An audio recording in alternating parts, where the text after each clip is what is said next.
Good evening and welcome. You're watching this special broadcast on NDTV 24/7. I'm Padmaja Joshi, with me my colleague Shivaru.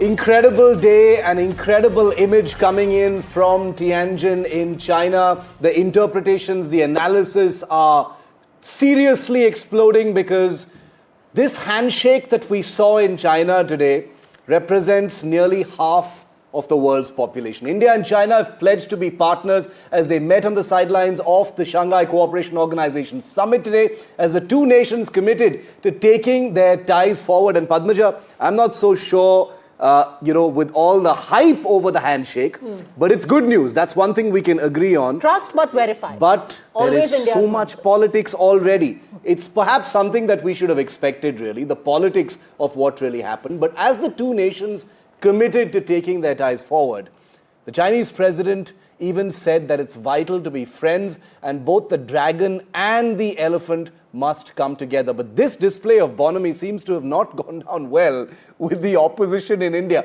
As I was walking into the studio with Padmaja just now, there's been this explosion of tweets, attacks, snipes, barbs. We've come to normalize it. We are a democracy. Color me surprised. Yeah. Seriously. You've got such a big ticket meeting happening in China, and you've got a very different shade of politics happening back home. It's almost shaped like a case of damned if you do, damned if you don't. Yeah. When China was aggressive, they were like, oh, you have surrendered before China.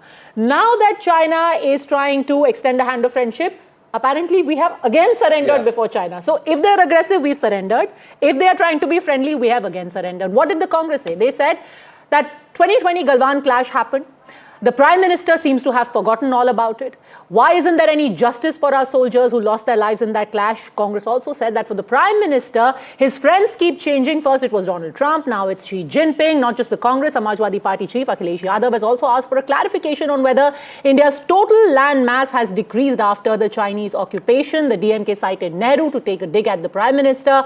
Ironic, considering that the opposition usually has a problem with Nehru ji being referenced. DMK claimed that even as the Prime Minister threatened China with Lalak, China has in return given a lal welcome to the Prime Minister. The questions and the requests for accountability and clarifications as far as India and China are always welcome, because we are a democracy and these are difficult and necessary questions that must be asked. But the tone, the tenor, the manner in which these snipes are being taken while the Prime Minister is in China not only smacks, in my view, of a certain degree of political naivety and maybe even juvenility, but also hypocrisy. Because let's face it, dispensation after dispensation in this country have faced territorial aggression from China, mind games from China, backstabbing from China, and the politics has never really stopped. Are we about to see, perhaps beyond just the Twitter trolling, Padmaja, some kind of a political unity when it comes to China? Because let's be very clear about one thing. China is watching the Congress party say, hey, look at you handshaking with Xi Jinping just a few months after Operation Sindoor. What about all the martyrs of the Galwan clash?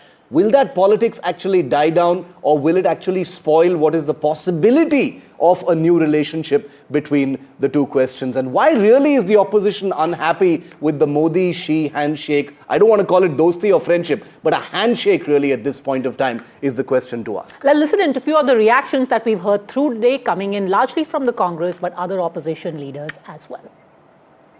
चीन already कह चुका है कि dragon and elephant का tango होगा। तो भाई, अगर कोई देश हमसे अच्छे रिश्ते बनाना चाहता है, मजबूत रिश्ते बनाना चाहता है, तो भारत तो हमेशा शांति और मित्रता का पक्षधर रहा है। हमें क्या दिक्कत हो सकती है? हम अपने हितों के लिए सबसे चाहते हैं कि मित्रता अच्छी हो। यही प्रधानमंत्री का उद्देश्य है। अब जिस प्रकार की घोषणाएं दोनों नेताओं के द्वारा हुई हैं, वो उत्साह इस बात का पैदा करता है कि विश्व में एक नया ऑर्डर विकसित हो सकता है, क्योंकि चीन और भारत दोनों बड़े देश हैं और एशिया में दोनों का अपना महत्व है। इसलिए ग्लोबल पॉलिटिक्स में दोनों की अपनी एक भूमिका है, और यदि दोनों आपस में समन्वय के साथ काम करते हैं तो उसका सकारात्मक परिणाम देखने को मिलेगा। प्रधानमंत्री जी ने बहुत स्पष्ट सारी बातें कही हैं कि वो म्यूचुअल रिस्पेक्ट, म्यूचुअल अंडरस्टैंडिंग और म्यूचुअल सावधानी के साथ चीज़ों को आगे बढ़ाया जाएगा। My dear friend Donald Trump के बाद अब my dear friend Xi Jinping हो गए इनके।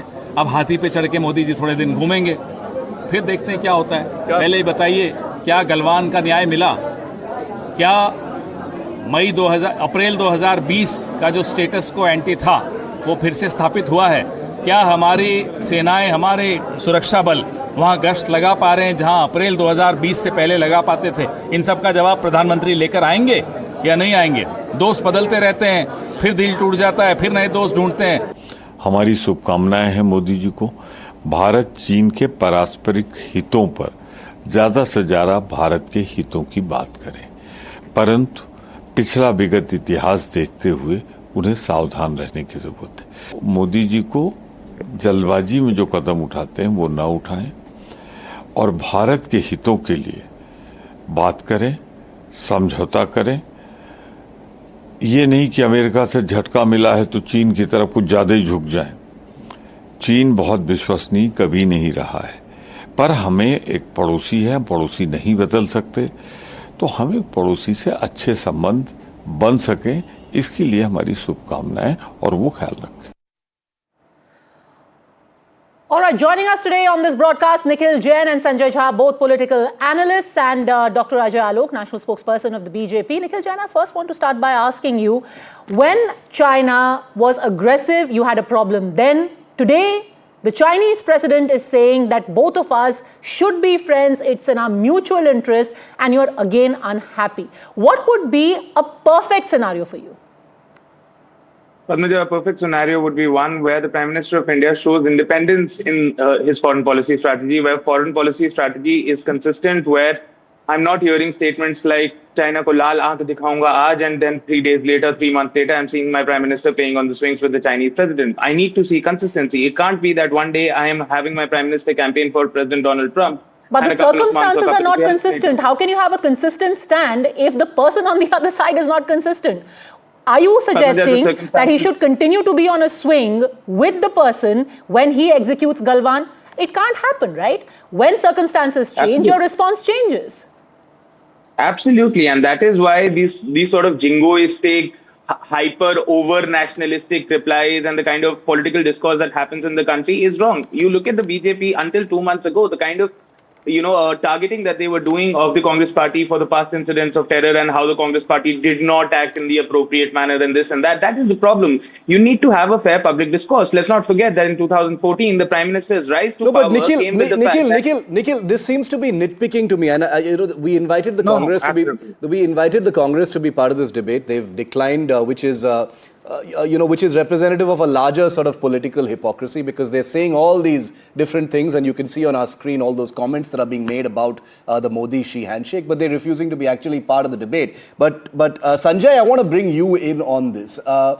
It's a bit of a damned if you do, damned if you don't kind of situation, but this is a foreign policy that is very much in flux. Circumstances, like Padmaja just said, have changed quite rapidly in the last couple of weeks, especially with Trump. It's easy to take these little snipes, but it seems like the Congress is choosing quick point scoring on social media rather than a substantive sort of discussion and a substantive critique.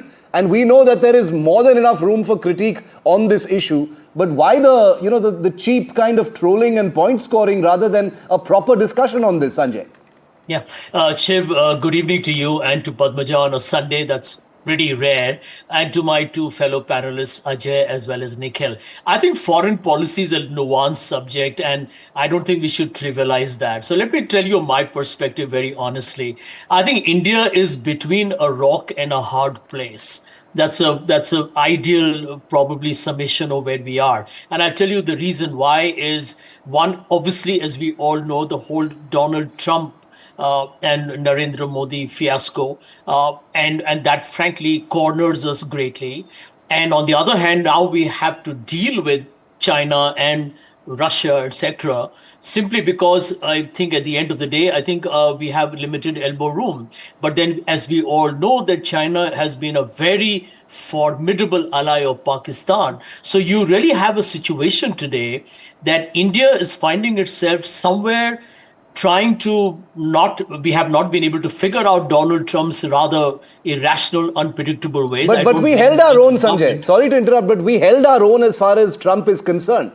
You know, what he was trying to do was to impinge on India's own autonomy, you know, our sovereignty as far as our decision making is concerned. India has held our own. So when you call it a fiasco, the truth of the matter is it may have put us between a rock and a hard place as far as China and Russia is concerned. But the truth of the matter is India has held its own as far as Trump is concerned.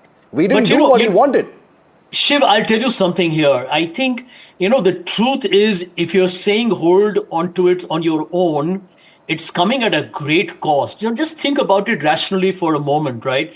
You know it. You're a seasoned person who knows defense affairs, as does Padmaja. Pakistan, during Operation Sindoor, literally fought a proxy war with China, shooting from behind its shoulders in terms of defense and intelligence sharing. Now, India has very limited options. Now, here is the point that I wish to make. I'm not going to make this political, maybe at least not in the beginning, because I'll tell you the problem and the risk we have, and we need to recognize that, okay? That's very generous of you, although I have to say that the Congress has officially made it political about 6 hours back. It's very generous of you to not make it political in the beginning, but let me read out what the Congress has been saying, and Dr. Ajay Alok can come in. Dr. Ajay Alok, the Congress tweeted 7 hours ago, चीन ने गलवान घाटी में हमारे 20 जाबाज सैनिकों की जान ले ली. Operation सिंदूर के वक्त चीन खुलकर पाकिस्तान का साथ दे रहा था. The same point that Sanjay Jha is making.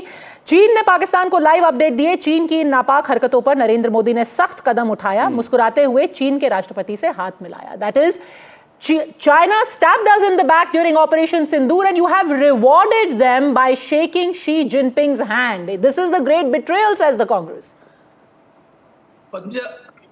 I don't understand one thing. Being an Indian, why do we always need to have trumpet sometime Pakistan, sometime China? China ne Galwan mein base maar diye. In the hand conflict, what happened in Galwan, what Indian soldiers did to Chinese, this Congress cannot mention. This is the problem. Now they are trumpeting Chinese. They will say during Operation Sindoor, hamare Rafale kitne gire. You never talked of your own victory. Rather, you keep on pinning out things which never happened actually. Our 20 soldiers, they martyred, but what they did was commendable in Galwan, which everybody acknowledges. But no, Congress party won't see that.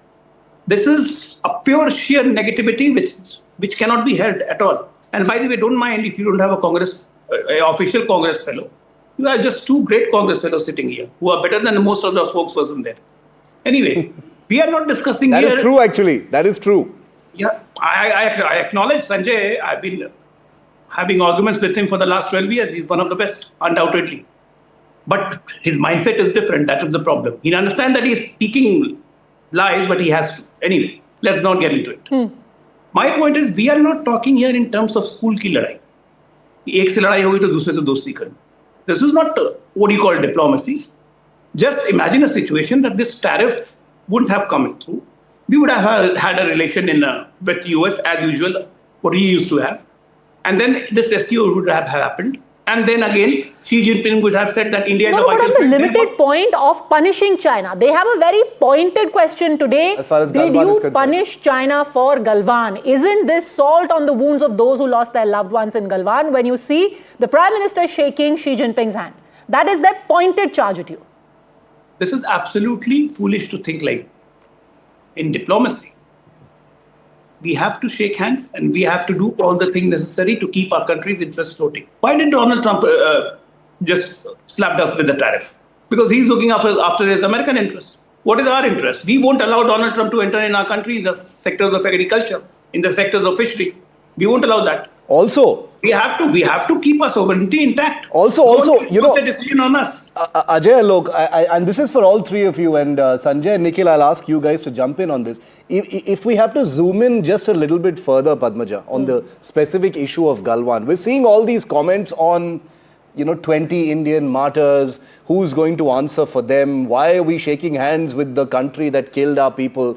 I actually agree with Dr. Ajay Alok when he says, how come nobody, mentions or acknowledges what India did in Galwan? Has the Congress even once acknowledged how many? I find it distasteful to talk about soldiers' deaths because soldiers are doing the jobs that politicians cannot achieve. But more than 40 Chinese persons died. I've written it in my book. The book was released by the 3 chiefs. It's official. How come the Congress never talks about how the Indian army, in one of the bravest against all odds stand in Galwan, fought them on their side of the line of actual control, and there were a huge number of casualties on the Chinese side? Why has Galwan become this narrative point where 20 Indians died and makes it seem like we were completely vanquished in Galwan? Nikhil, it is incredible how for whatever political point scoring purposes, the Congress has made Galwan to be some kind of a defeat circumstance as far as India is concerned, when the opposite is true. It's shameful. No, Shiv, I don't think that the Congress has ever tried to paint the Galwan conflict. So then why don't they post the pictures? Why don't the Congress spokesperson post pictures of the graveyards of the Chinese soldiers? I would find that very distasteful myself, but why don't they do that when they post pictures of Indian soldiers? And can I add to that, when you say that the Congress has never politicized it, as a matter of fact, Rahul Gandhi's case went to court where he said कि हमारे soldiers वहाँ border पर पिट रहे हैं. This actually went to court. So your assertion that it was never politicized is actually not true at all. No, that's not what I said, Padma, to be clear. I never said that the Congress party has never politicized it. What I'm trying to say is that the Congress party has time and again raised the issue that this particular conflict, this particular skirmish that happened between the Chinese soldiers and the Indian soldiers, first of all, according to a lot of independent reports, was not on the Chinese side of the LSE. Secondly, our soldiers did die. Thirdly, our soldiers did perform very bravely and the Chinese soldiers were killed. But the fact of the matter is that China was the aggressor in the matter. And when the Prime Minister of India was asked about this, the fact that the Chinese had crossed the LOC and attacked our soldiers. Chinese were the aggressors here. Our soldiers performed better, but the Chinese were the aggressors. When the Prime Minister was asked about this and the land that was enclosed, the Prime Minister said, "Na koi aaya hai, na koi aayega." Nikhil, first of all, I want to call a spade a little bit over here, because I'm a little tired of this tutu meme nonsense over China when there should be political unity. The Depsang incursion that happened under the Congress-led UPA government was one of the biggest territorial incursions on the Indian side, in the history of post-1962 India-China relations, and we have seen the engagement that happened, and I agree with that engagement. I agree with the engagement that happened between the Congress leadership and China post-Depsang, because that is what countries do. Countries cannot be persistently at war. There is supposed to be diplomacy to actually try and wind things down. But this kind of silly nitpicking that's happening, Rajat Sethi, welcome. Between the two sides, can I please complete my point? 20 seconds. Can I please complete my point? I'll tell you why it is silly. Because 20 seconds to complete my point. I'll tell you why, Nikhil. It is a ridiculous point according to me, and I'm actually upset about this. It is because after Galwan, there has been a standoff where division-level strength of forces from the Indian side have been deployed there, and it is the only territorial aggression by China where China has not been able to achieve those objectives. Do we know this? We're painting Galwan as some kind of a thing where India has been humiliated by the Chinese. The opposite is true. Do we even know that? Shiv, can I please respond and complete my point? Very quickly, then Rajat. Yes. The Congress party has always raised questions about the way the Prime Minister has acted about it, not the forces. For the Prime Minister to come and say, "Na koi aaya hai, na koi aaya tha, na ek inch bhumi li gayi hai," and then the Nikhil Chinese Jain, media again, this is very facetious argument. You're saying we're talking about the way the Prime Minister has acted. The Prime Minister is acting for the government of India, and the armed forces are also acting for the country India. They are not acting in their individual capacity. But Rajat Sethi, when we talk about the post-Galwan scenario, the question being raised is just a second. He's just joined. I think he should also. 10 seconds. Only 10 seconds, and I need to go to Rajat Sethi. Yes. 10 seconds. When the Congress government was engaging with China, what did Prime Minister Modi, while he was in opposition, do? China ko main laal aankh dikha deta. So you're saying the Congress is the same then? Everything that you say is bad about the BJP. The Congress is the same. You're admitting that then? Then let's admit that and say that they're the same. what I'm saying is that the Prime Minister is a very big hypocrite when it comes to foreign policy and defense policy. But that wasn't the question at all. I think the question was very specific about whether you think vis-a-vis China, the Congress and the BJP government have acted the same.